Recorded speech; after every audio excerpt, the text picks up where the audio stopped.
Welcome to Artistic Adventures. We're going to finish up our faux Holala doll project with this cute little skirt. Let's get started. Before we get into our outfit for our little fake Holala doll, I just wanted to show you a couple projects I'm working on, because I'm always working on something while I'm working on something else. A little bit schizophrenic, but this is a doll that I made for a recent Blythe challenge that we did. It's a group called Blythe versus Blythe, and it's done about every 4 months or so, and it's all done on Facebook as a group. If you like dolls, you might be interested. If you like Blythe, you definitely would be interested. There's always a challenge to make a doll with a theme, and then there's lots of games and fun and things like that, opportunities to talk about your creativity and maybe even sell some things from your shop if you have one. This is a doll that I made for the most recent one, which was about fantasies and folklore, and I made a unicorn queen. So I fashioned this horse body out of polymer clay and then painted it, and I embedded the bottom half of a Blythe doll. So this will go on here. Well, why did I think that would be easy to do? Never. It's never going to be easy when you're doing it on the video. Okay, you get the picture, but just put it like that. So anyway, I had the Blythe queen, the unicorn queen, because she's got the unicorn thing right there. Anyway, that was one thing I was working on, and I'll put that aside. I just wanted to show you. I'm not gonna go into how to make that. I was so involved. Then my next project that I'm kind of working on is making a ball jointed doll, which I've been wanting to do for a long time. But I'm going to make it out of polymer clay. So this is my sketch. Started out to be about, I think it's about, this is about 8 or 9 inches. It's going to be taller than that because as I've made it, the proportions didn't stay true to my sketch. But I've got the head made and hollowed out with the eyes in it, and I've even got the little magnets put in it to hold the head on, and the torso, which will be like this, and so it's got the hole there, that'll be able to move around, and then this will be the legs and the arms. So I'm really just in the middle of this. It's something I want to do on the side. It's been very time consuming and very difficult. Polymer clay, and there's good properties and bad properties about it, but one of the bad properties is it's not very durable. So I've had some things crack and had to fix them, but so far I want to get it finished. I want to prove that I can do that. All right, so the next part is what fabric won our vote, and it was fabric number 2, which is this fabric. And actually this was my choice too, because I thought it really popped, really popped with the little bow and also with the shoes. So it has a light color and a dark color. You'll see that I curled her hair with a little small curling iron that I have. I'm thinking I want to pin it back sort of on both sides, kind of like that, but we'll do that later. So where I am at this point is I cut a strip for the shoulders straps that I'm going to just double over and sew, and then I'll cut it in half because it's big enough for both sides. I think this will be the skirt. I'm not sure how wide I need it to be, because you have to be careful with these small things when you gather it. I mean, if you gather it just enough, it looks great. If you gather it too much, then it sticks up like that. It doesn't look right. So I'm going to play this by ear a little bit. I don't have a pattern. This is going to be the waistband. So one of the things I want to do is measure how big this needs to be. And it's going to overlap just a little bit. So let's see, if we do it like that and then we overlap it, just a little, allow for a little bit extra here and there. I'm going to cut it right there. So that's overlapped about like that. And how we're going to use this is, first of all, I want to mark on here with a pencil. I guess I'll pencil exactly where it will meet, so I can know where to end the gathers. Okay, so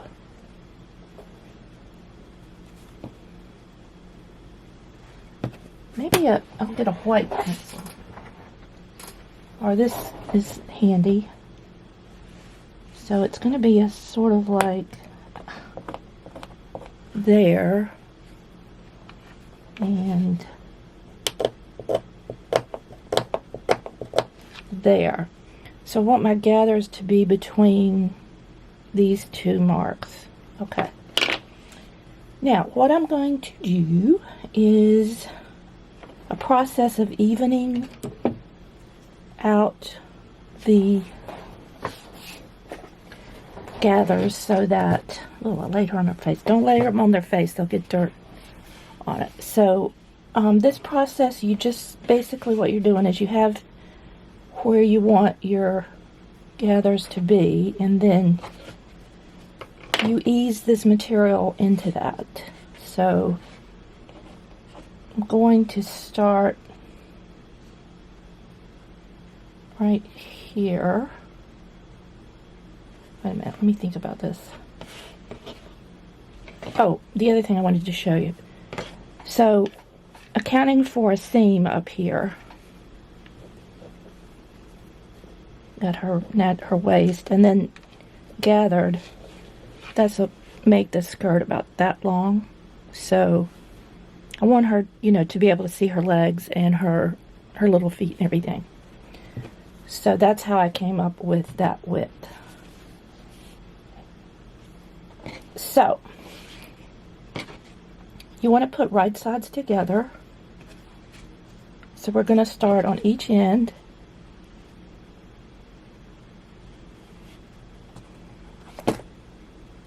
And we'll see how this works, if this piece is right or not. Basically what you want to do is just constantly be easing the fabric and not making it really dramatic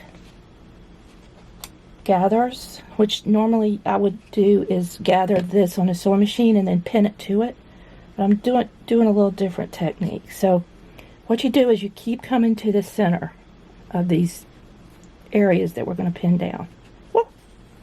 Let me get this a little bit closer so you can see what I'm trying to do here. I'll try to stay in the middle of the frame too. Alright, so we're coming to the middle of this large piece, which is about right here, okay?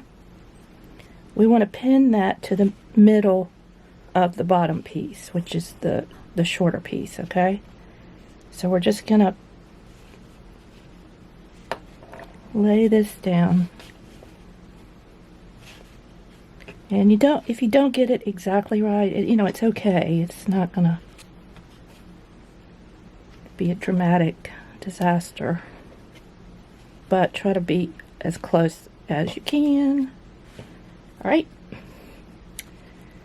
So we're going to put a pin there. And then we're going to go to each side and do the same thing. We're going to take the center of the big piece and put it to the center of this other piece.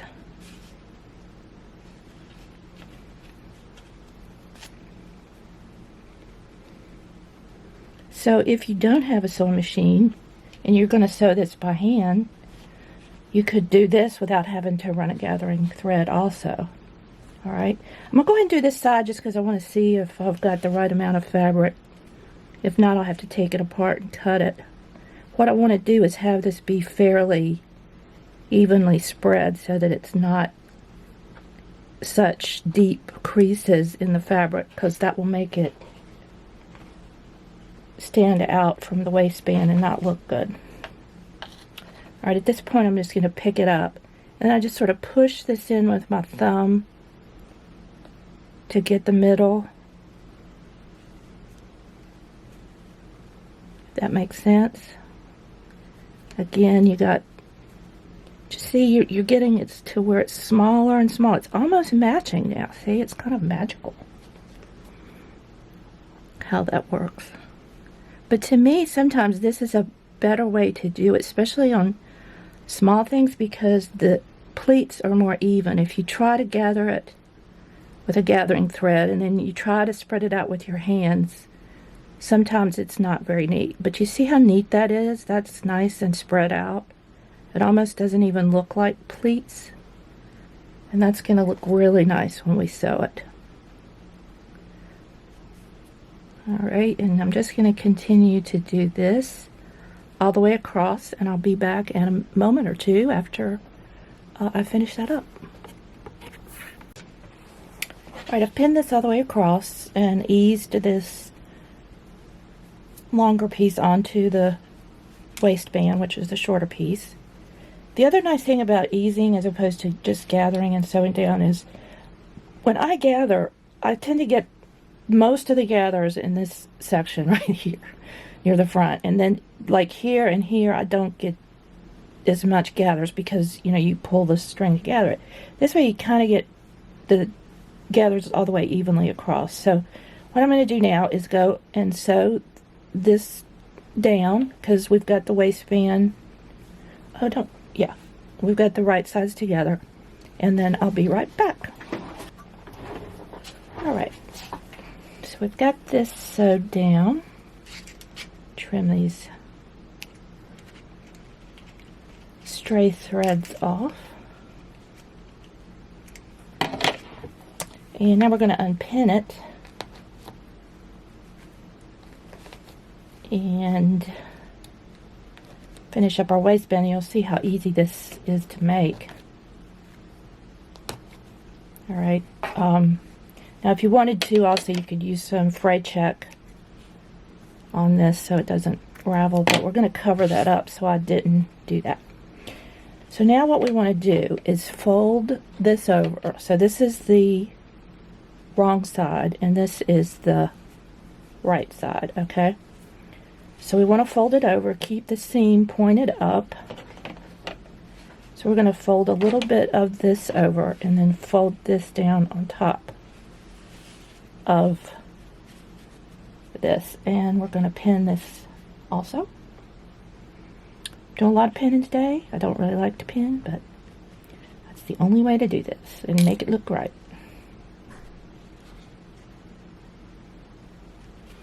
Pinning is, for me, it's similar to how I end up gluing things. I just don't have patience, and I'm like, oh, I can sew that without pinning it, it'll look fine, and then kind of looks not fine. So, trying to be a little bit more patient. My mother was a much better seamstress than I was, and she was constantly irritated by the fact that I didn't like to finish things properly. I just wanted to get it done. I just wanted to see it completed. I wanted the project to be done. Alright, now I'm going to sew on this side because I want it to look even. I want to sew just above the seam on the waistband, and hopefully that will catch this bottom, and I'll be right back. Sewed, and we have our little nice little waistband for our skirt, and as you can see, the gathers look so nice and even. They really do look good. Now I've got a couple of things I'm going to do to sew, so I'm going to turn off the camera, but I'll show you. What I'm going to do is turn down a very small hem here to finish this back part, turn up seam on the bottom to do the hem of the bottom of the skirt, turn this down on this side, and then I'll show you how we're going to attach some Velcro. Be right back. Alright, I did put fray check on these edges because I didn't want to double fold them. I just want to fold them one time so they'll lay nice and flat. For these smaller dolls, sometimes you just want to do the fray check and fold it one time when you're hemming. That way it's not so bulky. So basically the skirt is done. I'm not going to sew this together. I'm going to actually just attach it with Velcro. And also, while I was off camera, I went ahead and sewed this for the straps. Now, what I did with the fray check was put a drop on both sides in the middle. That way, when I cut it, the ends won't fray. So, I cut it. Oh, hello, Mr. Pin. Get back over here. I'm going to cut it in the middle of the fray check blob. And now we have ends that don't ravel. Now these I actually sewed, back and forth to lock it on the other end, so that shouldn't be necessary. So we've got our little straps.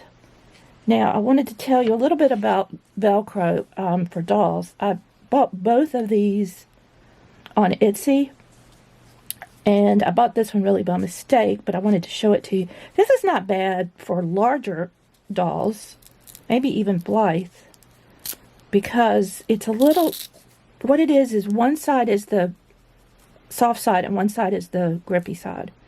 So if you're going to make something, you put this up on one of the sides that you're going to attach, and then you put this side up on the other.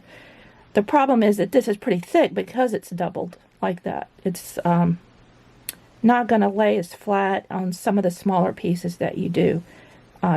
But if you see this and it says two-sided, or it looks kind of like, I don't know how to describe it, but I bought it by mistake, and I just wanted to point that out if you're looking for doll Velcro on Etsy. This is what I wanted, which is the really thin, and this is double. This is two different pieces. This is the harder side, the grippy side, and this is the softer side. So what that means is it's just not as bulky. Whereas this, it's like you're putting two of these on each side. So it's like 4 of these versus this. Alright, so you don't have to do that. You can get this. And I went ahead and bought some extra, as you can see, because I like to have it on hand, and I always forget where I got it. And I have to go back like a year to figure out which vendor I purchased it from to make sure I don't get the other kind again. Alright, so this package has both of the types, and so what we're going to do is cut enough to put down the whole side of the skirt. That way it will be closed up without sewing it together, and just be easier to get it on and off. Alright, and then we're going to cut the same length of this other side.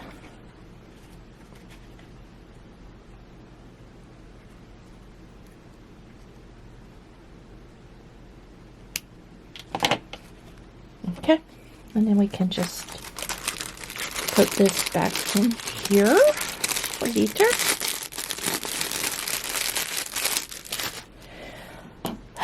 Now, we know this is going to overlap, so we have to measure where we put the strips. So let's just put this around her.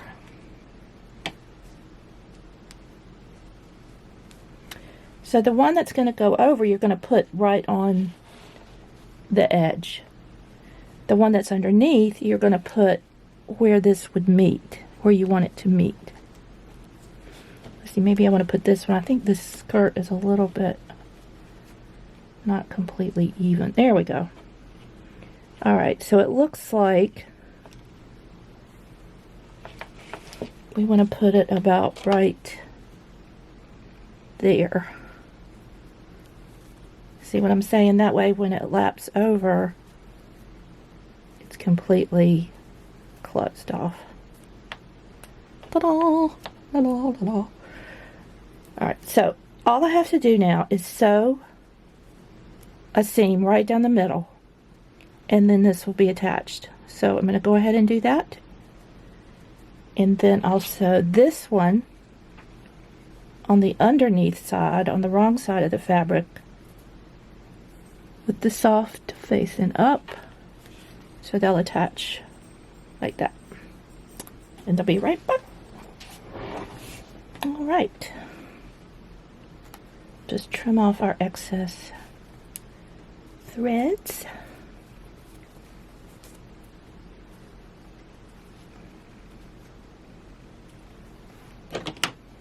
And we've got this on one side and this here. Now let's see how that fits. So if you just wanted to make the doll skirt without the straps, you know, you could just pretty much end it here. You've got a little skirt and it fits.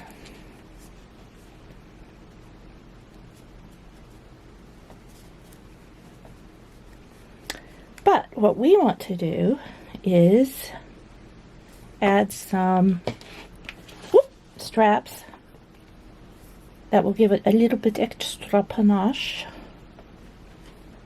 So we're going to look at adding them there, and I'm not pinning this down, I'm just putting a pin where I want it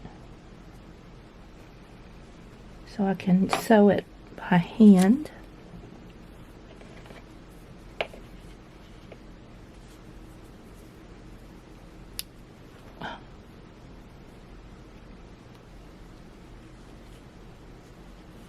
Just to make sure we got it where we want it, where it looks right. And it'll go over her shoulder.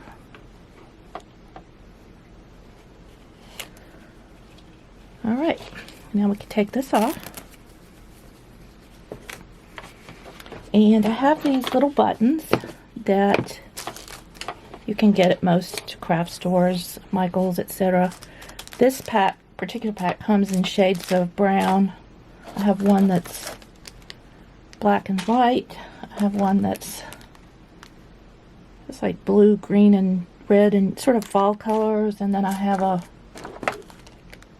blue pack.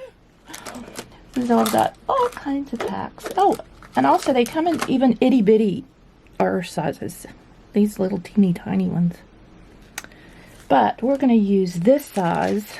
So we're not really going to have them be functioning buttons. They're just going to be, all right, I had pre-threaded a needle. Oh, there it is.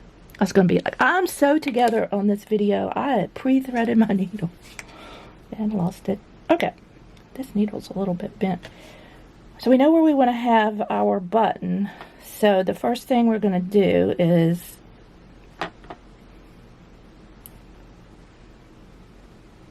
come up from behind, and because this is so narrow, I'm gonna have the buttonholes go up and down as opposed to side to side. Okay, so, and that's just, you know, your preference, how you want it to look.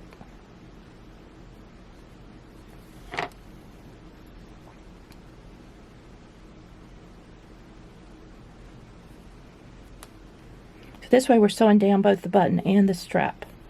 And I have my thread doubled so you don't have to make as many passes, because this really is not going to get a lot of stress on it like a button that's constantly being buttoned and unbuttoned. We're just going to pull the straps on over the doll's arms and then we'll Velcro in the back. So I'm thinking this is going to be it. I'm not going to have too many passes through here. That should hold it fine. And we're just going to go back to the back and tie a knot.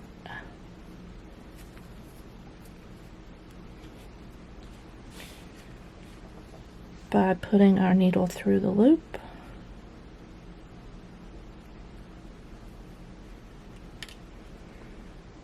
And you're pulling it. And then we're going to do that a few more times just to make sure that it holds securely.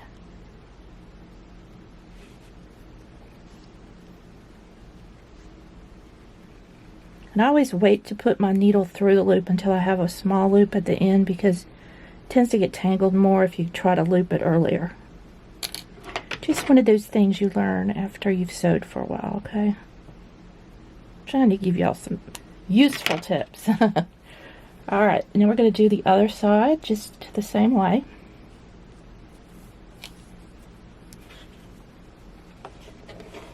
And I like the way the contrast is, like the button is kind of the color of the lighter color, and then the thread is the color of the darker color. So I really like how that turned out.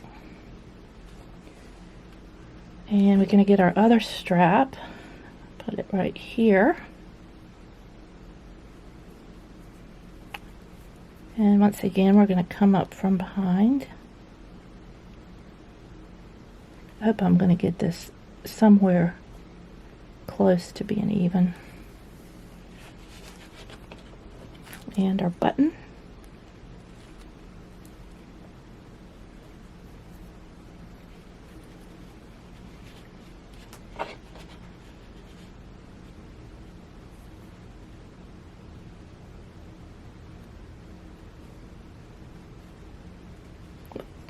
Whoops, I kind of got a little bit loose there, and everything starts falling apart.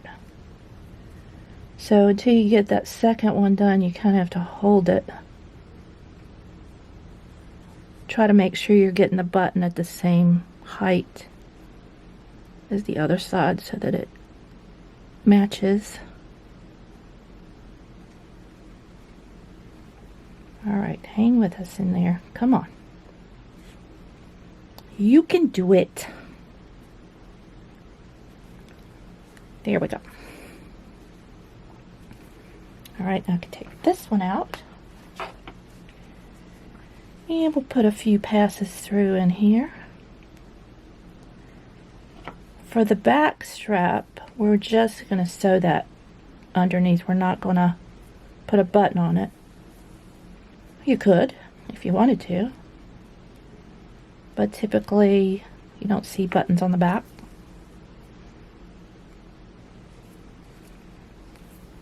So we'll just do the buttons on the front. So it sort of looks like, oh, you know, this is like buttoned down is how it's attached. But we know the secret. It's just sewed down. But you should be proud of me that I didn't glue it down. Right? Had that temptation, but I decided not to. Did want to have it look pretty with this thread. I like the way the thread in the button looks. Alright, so we got our straps. Yay.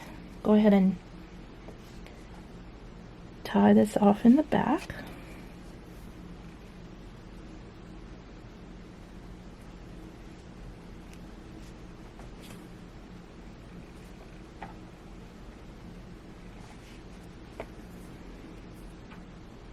This needle is so bent, but I like it. I don't know why. It's so long, I guess, but it's so bent. Oh well, I'll keep using it as long as it works. Alright, so we put about 3 knots in there. That should hold. And there we go. Now let's see how this looks on our doll.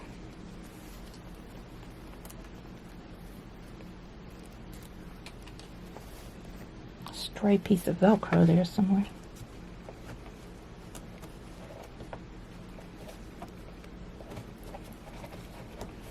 Okay.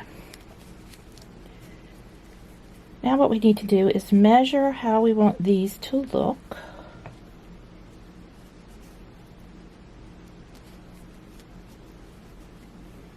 And what I suggest is having them angle toward the center, because it helps the strap stay on the doll. So you see how this is angled and this is angled. You could even cross them if, let's say, you did the buttons so that they actually worked on, say, a child's outfit or a bigger doll where you had buttonholes on the front, and that was the way you were going to attach it. But this would be too hard because we're just going to pull these straps up over the doll's arm when we put this on. So basically, just eyeballing it, I want to put the straps at the edge of where the Velcro is on both sides. So over here, the edge of the Velcro on the inside, and here the edge of the Velcro there underneath. So let's take this off. I'll show you what I mean. So this one, oh, I forgot to measure how far. Oh, there was 2 measurements there. Getting too far ahead of myself, as usual. Okay. So we got this going over. We want the top of this to be here. And we want the top of this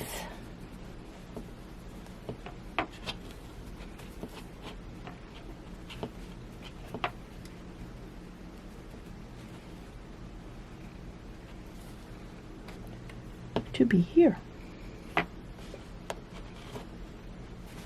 Now we've got it. Now we can do it. We don't get it caught up in this hair.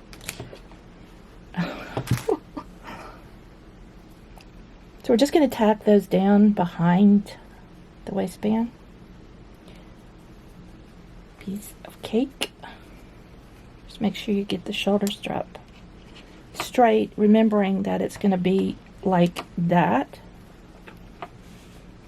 So you want to make sure you have this turned the right way, like that. We're going to put it right at the edge, as we said, of the Velcro, with this pin at the top of the waistband. And then what you want to do is only go through the thickness of the strap and the thickness of one side of the waistband. You don't want to go all the way through. You don't want your thread to show on the outside.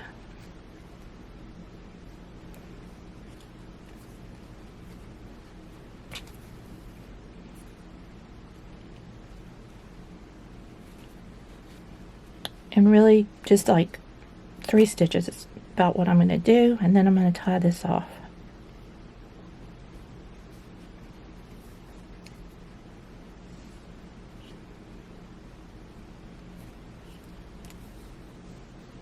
Whoops, I forgot to do my loop.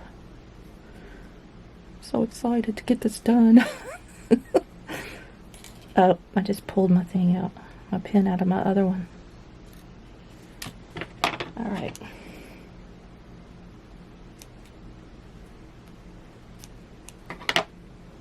And you can either leave this or you can trim it. If you trim it, I'd put some fray check on it.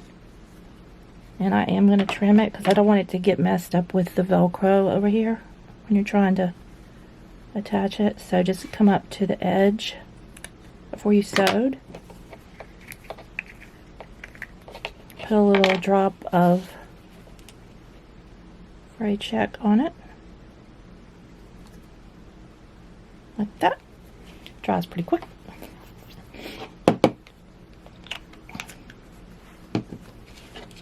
And once again, just remembering that you want the strap to be like that. And we're going to go to the edge of the Velcro, keeping this pin at the top.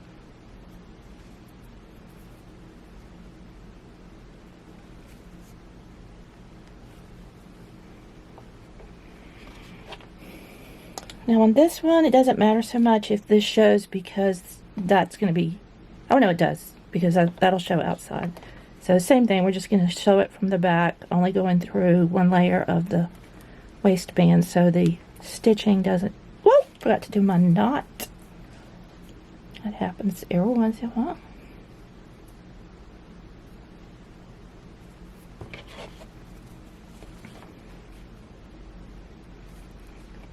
Again, I put about 3 stitches back here just to hold it.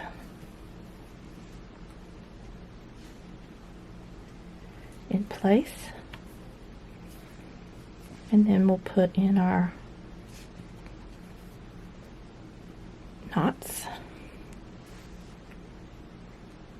Gets a little easier with the thread getting shorter.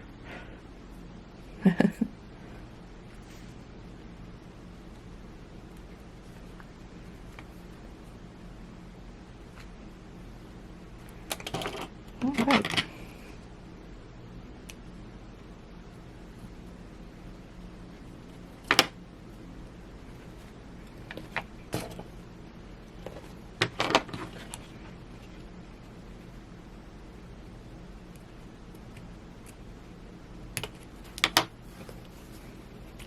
And we'll add our frayed check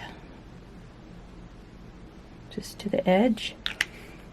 If you add too much, it's going to come through. You don't really want that either. And we have a finished little skirt. Okay, let's try this on our girl. Put the arms in.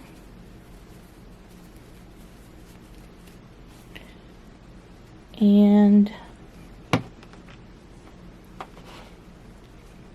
attach the Velcro.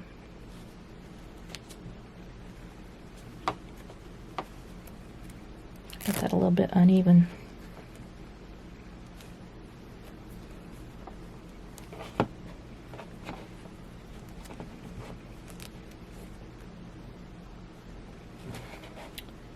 All right. It looks good in the back. It looks good in the front.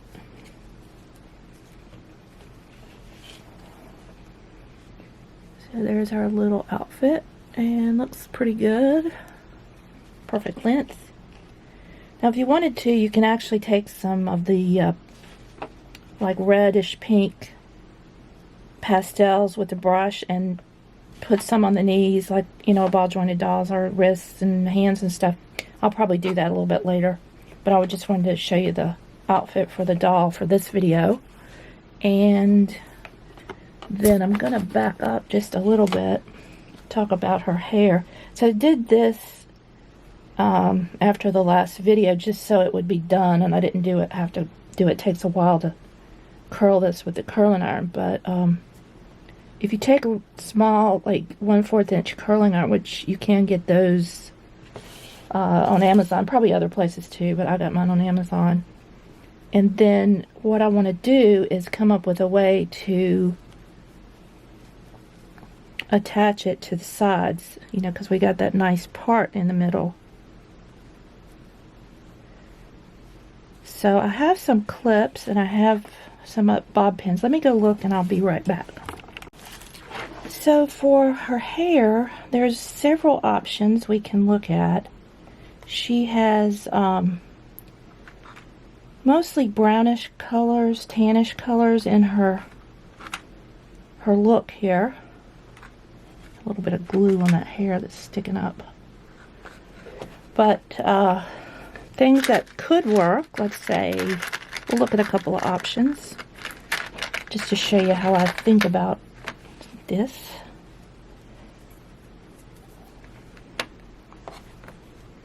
So we could just use these brown butterfly clips, but I almost feel like they're too big for her. More life size, I guess. There are these little things, these spirals. I only have one of them, but you just put it down in the hair and then you spin it, and it sort of acts like a holder. But then I have these small bob pins. These are 1-inch bob pins that I was thinking I could attach maybe flowers to, and then I could just sort of do the hair back, something like that. This is a finished look here, I'm just showing you. And then attach something to the top. And I do have some small flowers like this. These are paper flowers. I have these small silk ribbon flowers. Let's see. I was trying to see if there's any brownish colors in here. These are mostly bright colors. There's a peachy color and a white.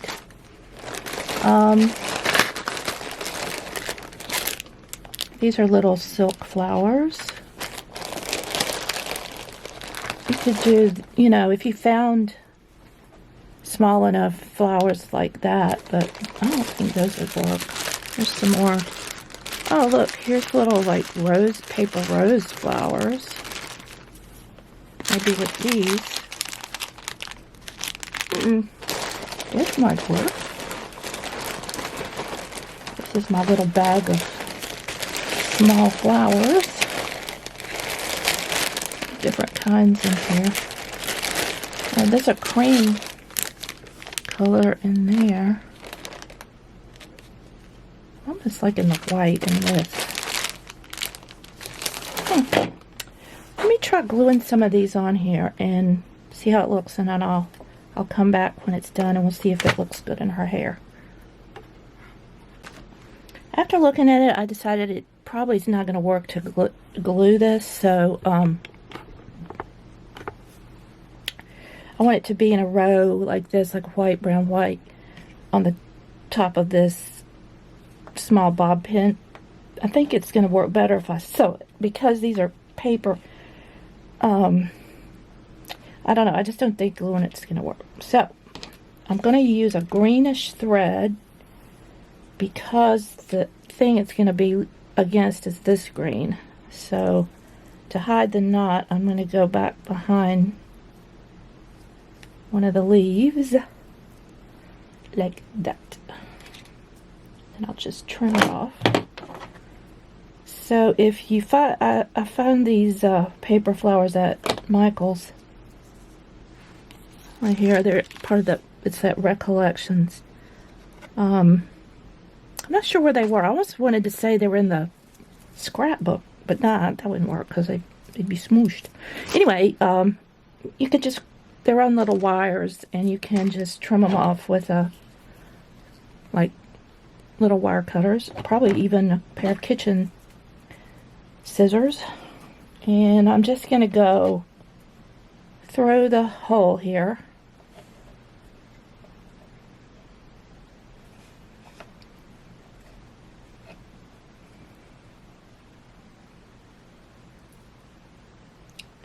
And then back through the green of the plant, making a loop around the top wire of the bob pin. And then once again, I'm going through the loop of the bob pin, through the green part of the bottom of the flower,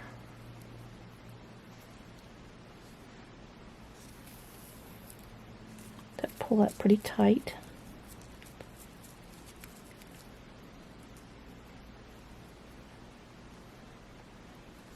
Through the bob pin loop, and through the flower again. Now I'm going to get one of these and go through the green part from the white part like that.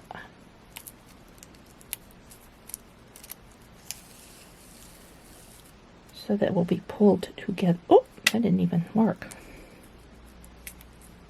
That'll work.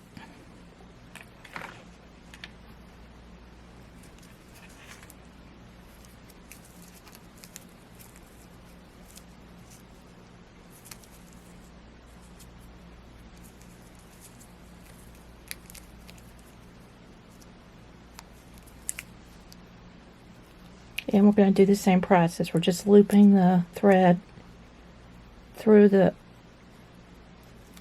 ow, that was through my finger, through the opening of the bob pin, through the top of through the bottom of the flower,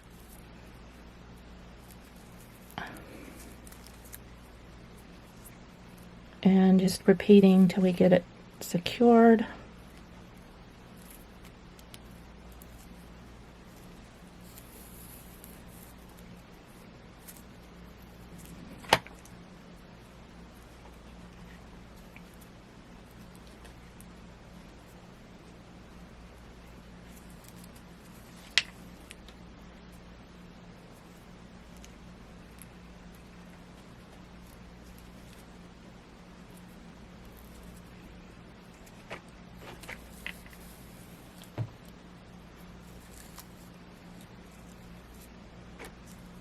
So we've got those two on. Now we're going to add on another white one, and we're going to go through the side of the green to attach it to the brown one. This is why by the end of my projects, my desk looks like this. It's a disaster. Because I keep trying, I try different things, and then I just throw them down. And then at the end of my project, I have all this mess to clean up. Oh well. It's the cost of creativity. So we're going to sew this flower down. Then we'll try it out and see how it works on the doll before we do the other one. Because it's kind of a pain in the butt, to be honest with you. This is why I like gluing, because things just stick where they're supposed to be.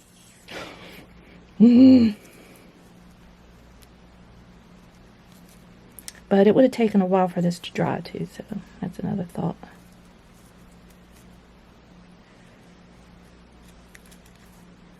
There's always the chance when you glue things that they come unglued. You sew them, there's less chance they're going to come undone. You know what I mean? So this will probably be more secure in the long run. Right now it's kind of giving me a fit, but it's just trying to hold everything together until I get it secure. Alright, I'm going to try to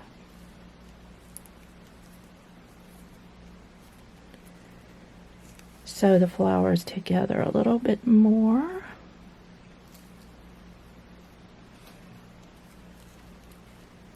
On the back.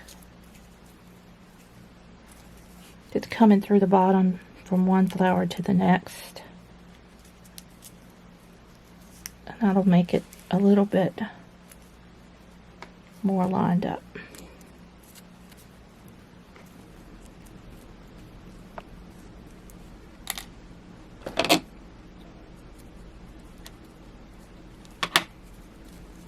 Alright, so we have our little thing. Let's see how it looks in her hair. Let me move this out, because her hair will pick up everything that comes in its path. It's kind of like a spider web. That's what I was telling somebody about working with this alpaca fiber. It's kind of like working with spider webs. It's so thin and fine. I mean, it's really beautiful. I agree, and I like that, you know, you can put heat to it and all that, but man, the static, whoo, is everywhere. Alright, so let's just bring this up like that.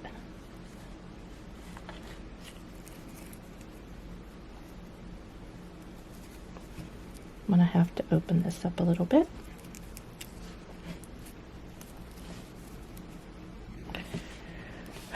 Okay, so that's kind of how it looks.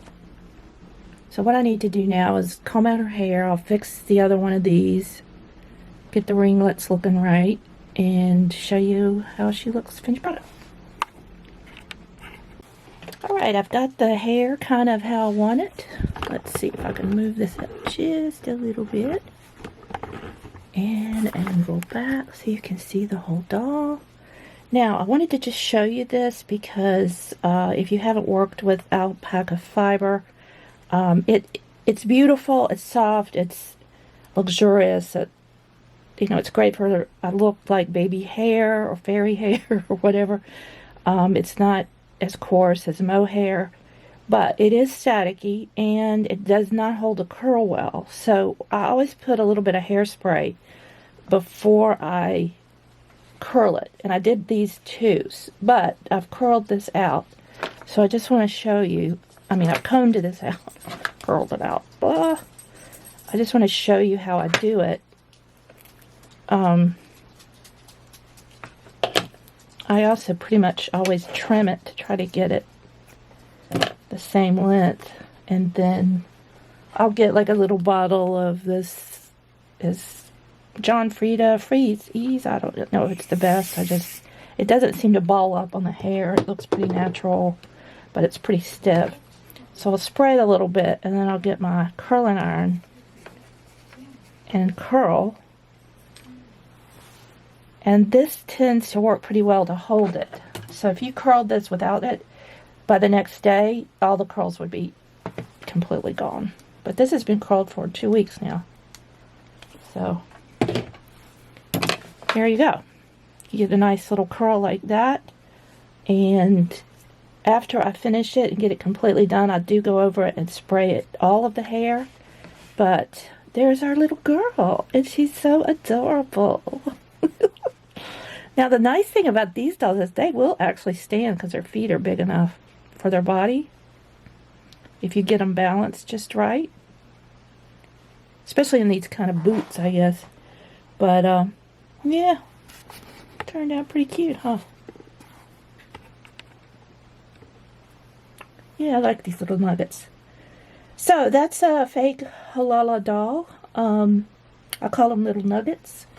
And how to make a cute little skirt, which you could really use this technique on any doll. Just have to, you know, measure and sew and measure and sew. And we'll go on to something else next week. I may show you how I string that ball jointed doll that I'm making if I get it finished without it driving me crazy. If it drives me crazy, you'll never see me again, so just want to let you know. But if it doesn't, I may just show you how I string it. That might be interesting for you guys. And then we'll go on to something else. Well, that's it for the Faux Holala doll project. I hope you enjoyed it. A little something different. But it's always things you can apply to other dolls if you don't necessarily have this doll.